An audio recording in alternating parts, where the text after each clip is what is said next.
ሰላም እንዴናችሁ ዲጂታል ቤተሰቦች ዛሬ በአዲስ ቪዲዮ ተገናኝተናል። ይሄ ምንድነው ጉግል አካውንት እንዴት አድርገን ክሬት ማድረግ እንደምንችል በዚህ ቪዲዮ እንመለከታለን ማለት ነው። እስከ ቪዲዮ ፍጻሜ ድረስ አብራችሁን ቆዩ። ለቻናላችሁ ልጆች ቻናሉ ሰብስክራይብ በማድረግ ሐሳብ አስተያየት ካላችሁ ኮሜንት ላይ አስቀምጡልኝ።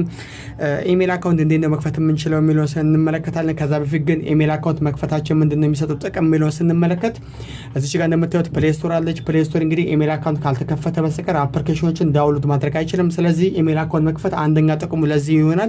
ሁለተኛ ደግሞ ዩቲዩብ ላይም ዩቲዩብ ከከፈተን በኋላ ዩቲዩብ ላይ የምንፈልጋቸው ቪዲዮዎች ዳውንሎድ ማድረግ የሚችለው ኢሜል አካውንት ሲኖረን ነው ማለት ነው። ስለዚህ ኢሜል አካውንት ለዚህም ጭምር ወሳኝ ጥቅም አለው ማለት ነው። በተጨማሪም 15 ጂቢ ቦታ ስቶሬጅ ይሰጠናል። ያ ማለት የምንፈልጋቸውን የራሳችን ፋይሎች፣ ፎቶ፣ ቪዲዮ፣ ኮንታክት አፕሊኬሽኖችን ጨምሮ ስቶር ማድረግ ይችላል፣ ደግሞ ያስቀምጥልናል ማለት ነው። ያ ማለት ስልካችን በአጋጣሚ እንኳን ፎርማት ቢደረግብን ኢሜል አካውንታችንን ካወቀን የኢሜል አካውንታችንን እና ፓስወርድ በማስገባት የጠፉትን ፋይሎች ሪስቶር ማድረግ እንችላለን ወይ ደግሞ መመለስ እንችላለን ማለት ነው። ስለዚህ የምንጠቀመው ኢሜል አካውንት ግን ካወቅነው ወይ ደግሞ ካረሳ ነው ማለት ነው ያንን ፋይል መመለስ የምንችለው። ስለዚህ ኢሜል አካውንት ከከፈተን በኋላ በስነ ስርዓት መያዝ በጣም ወሳኝ ነገር ነው ማለት ነው። ስለዚህ እነዚህና ሌሎች ተጨማሪ ጥቅሞች አለው። ኢሜል አካውንት እንዴት አድርገን እንከፍታለን ወደሚለው ስንመለከት በመጀመሪያ ደረጃ ሴቲንግ ውስጥ እንገባለን። ከዛ ወርታች የተወሰነ ወረድ እንልና እዚች ጋር አካውንት ኤንድ ባክአፕ የሚል ቦታ አለው። ቀጥታ አካውንት ኤንድ ባክአፕ የሚለውን እንነካለን። ከዛ በኋላ የመጀመሪያው ምን የሚል ምርት አለው? ማኔጅ አካውንት የሚለው ከነካን በኋላ አድ አካውንት የሚለውን እንነካለን። ከዛ በኋላ ጉግል የሚለውን አንድ ጊዜ እንነካለን። ጉግል ሚሊዮን ከነካን በኋላ ቀጥታ ወደ ኢሜል አካውንት ይወስደናል። አዲስ ኢሜል አካውንት ክሬት አድርጉ የሚል ያመጣልናል። ወይ ደግሞ በፊት የምንጠቀመው ኢሜል አካውንት ካለን እዚች ጋር የምንጠቀመውን ኢሜል አካውንት በማስገባት ፓስወርድ አስገብተን የበፊታችንን ኢሜል አካውንት አክሴፕት ማድረግ ወይ ደግሞ የበፊቱን ኢሜል አካውንት እንዲቀበል ማድረግ እንችላለን ማለት ነው። ነገር ግን አዲስ መክፈት ከፈለግን ደግሞ ከታች ክሬት የምትላለች። ስለዚህ እዚህ ጋር ክሬት የምትለው በመንካት ቀጥታ ፎር ማይ ፐርሰናል ዩዝ የምትላለች። እሷን አንድ ጊዜ እንጫንና ፈርስት ኔም እና ላስት ኔም የሚሉ ምርጫዎች አሉ። እዚህ ጋር ቀጥታ የመጀመሪያ ያታችን ስም እንጽፋለን። ከዛ በኋላ ደግሞ የአባት ስም እንጽፋለን።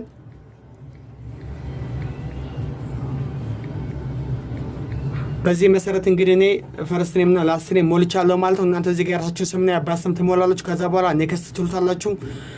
ኔክስት ካለ በኋላ እዚህ ጋር የተወለደበትን ቀን ዓመተ ምህረት ነው ወር ያመጣልናል። ስለዚህ ትክክለኛው ቀን ወር ዓመተ ምህረት ማስገባት ይችላላችሁ ማለት ነው። እናንተ እኔ ዝም ብዬ ወሩንም ቀኑንም አስ ኤግዛምፕል ጻፈውና እናንተ ግን ትክክለኛውን ወርና ዓመተ ምህረት ቀኑን ጨምሮ በትክክል ማስገባት ትችላላችሁ ማለት ነው። እዚህ ጋር ጾታ የሚል ምርጫ አለው። ከዛ እዚህ ጋር ተመርጦና ኔክስት ትሉታላችሁ።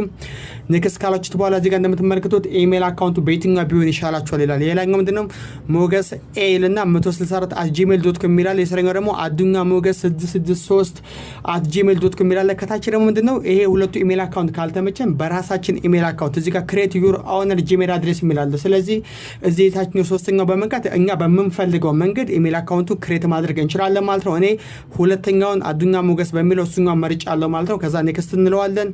ከዛ በኋላ ፓስወርድ ይጠይቀናል። እዚህ ጋር በትንሹ 8 ዲጂት ቁጥር መሆን አለበት። ስለዚህ 8 ዲጂት እና ከዛ በላይ መጠቀም አለባችሁ ማለት ነው። ቢያንስ 8ቱን ሙሉ ቁጥር ከምታደርጉት ይልቅ 1-2 ዲጂት ስፔሊንግ ብትቀላቀሉበት ሞር የተሻለ ነው።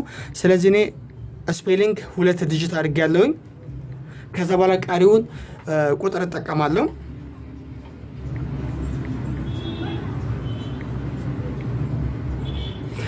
በዚህ መሰረት እንግዲህ ፓስወርድ አስገብቻለሁ። 8 ዲጂት ፓስወርድ ያስገባሁት። ከዛ ኔክስት ብየዋለሁኝ። ከዛ እዚች ጋር ምን አይነት ምርጫ አምጥቶላችኋል? እዚህ ጋር ስልክ ቁጥራችሁን አስገቡ። ከዛ በኋላ ኔክስት በሉ ብላችኋል። እዚች ጋር ደግሞ ስኪፕ የምትጽፉ ፈርክ እዚህ ጋር ስኪፕ ማለት እንችላለን። ስኪፕ ብለን ይሄንን ኢሜል አካውንት መጨረስና መክፈት እንችላለን ማለት ነው።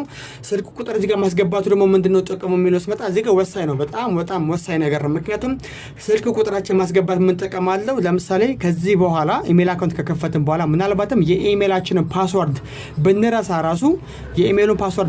ራሱ መልሰን ፎርጌት ፓስወርድ በማለት ሪከቨሪ ፓስወርድ ይላክልናል። ስለዚህ ያ የሚላክልን ሪከቨሪ ፓስወርድ በዚህ በስልክ ቁጥራችን እዚህ ጋር ባስገባ ነው ስልክ ቁጥራችን ነው።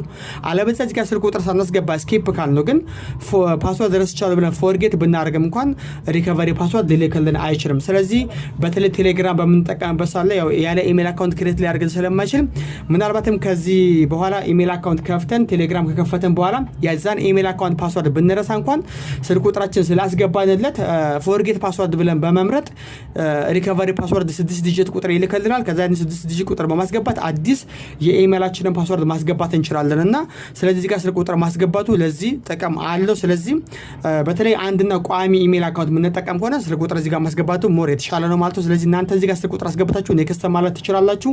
እኔ ግን ለዚህ ለአሁኑ ስኬፕ የሚለውን እመርጥና በዚሁ ኢሜይል አካውንቱ እንዲያልቅልኝ አደርጋለሁ። ይሄው እዚህ ጋር እንደምታዩት አዱኛ ሞገስ በሚለው ኢሜይል አካውንት ክሬት አድርጎልኛል ማለት ነው። በእንደዚህ መሰረት በቀላሉ ኢሜይል አካውንታችሁን መክፈት ትችላላችሁ። በጣም ቀላል ነው። እርግጠኛ ነኝ ይሄን ቪዲዮ እየተመለከታችሁ ኢሜይል አካውንት መክፈት እንደምትችሉ አልጠራጠርም። በዚህ መሰረት ኢሜይል አካውንታችን ከከፈተን በኋላ የምንፈልጋችሁን አፕሊኬሽኖች ዳውንሎድ ማድረግ እንችላለን። ይሄው እዚህ ጋር እንደምትመለከቱት አዱኛ ሞገስ 663@gmail.com የሚል እንግዲህ ኢሜይል አካውንት ክሬት አድርጌያለሁ ማለት ነው። ስለዚህ እዚህ ጋር አሁን ፕሌይ ስቶር በመክፈት እንግዲህ አክሴፕት አድርግና መፈለጋቸውን አፕሊኬሽኖች እንግዲህ ከዚህ ላይ ቴሌግራም ከሆነ ኢንስቶል ማለት ይችላል። ሌሎች አፖችም ቲክቶክንም ዋትስአፕም ከፈለኩ እዚህ ጋር ኢንስቶል አደርጋለሁ። ኤሞ ከፈለኩ እዚህ ጋር ኢንስቶል ማድረግ ይችላል። ኤክስተንደርም እንደዛው ኢንስቶል ያደርኩ መፈለጋቸው ቲክቶክም እዚህ ጋር በቀላሉ እንደዚህ ያደርገን ስልካችን ላይ ያሉትን የምንፈልገውን አፕሊኬሽኖች ኢንስቶል ማድረግና ዳውንሎድ ማድረግ እንችላለን ማለት ነው። ለዛሬ ያስኩላችሁ ቪዲዮ እንግዲህ ይሄንን ይመስላል። በቀጣይ ቪዲዮ እስከምንገናኝ ድረስ መልካም ጊዜ ይሁንላችሁ።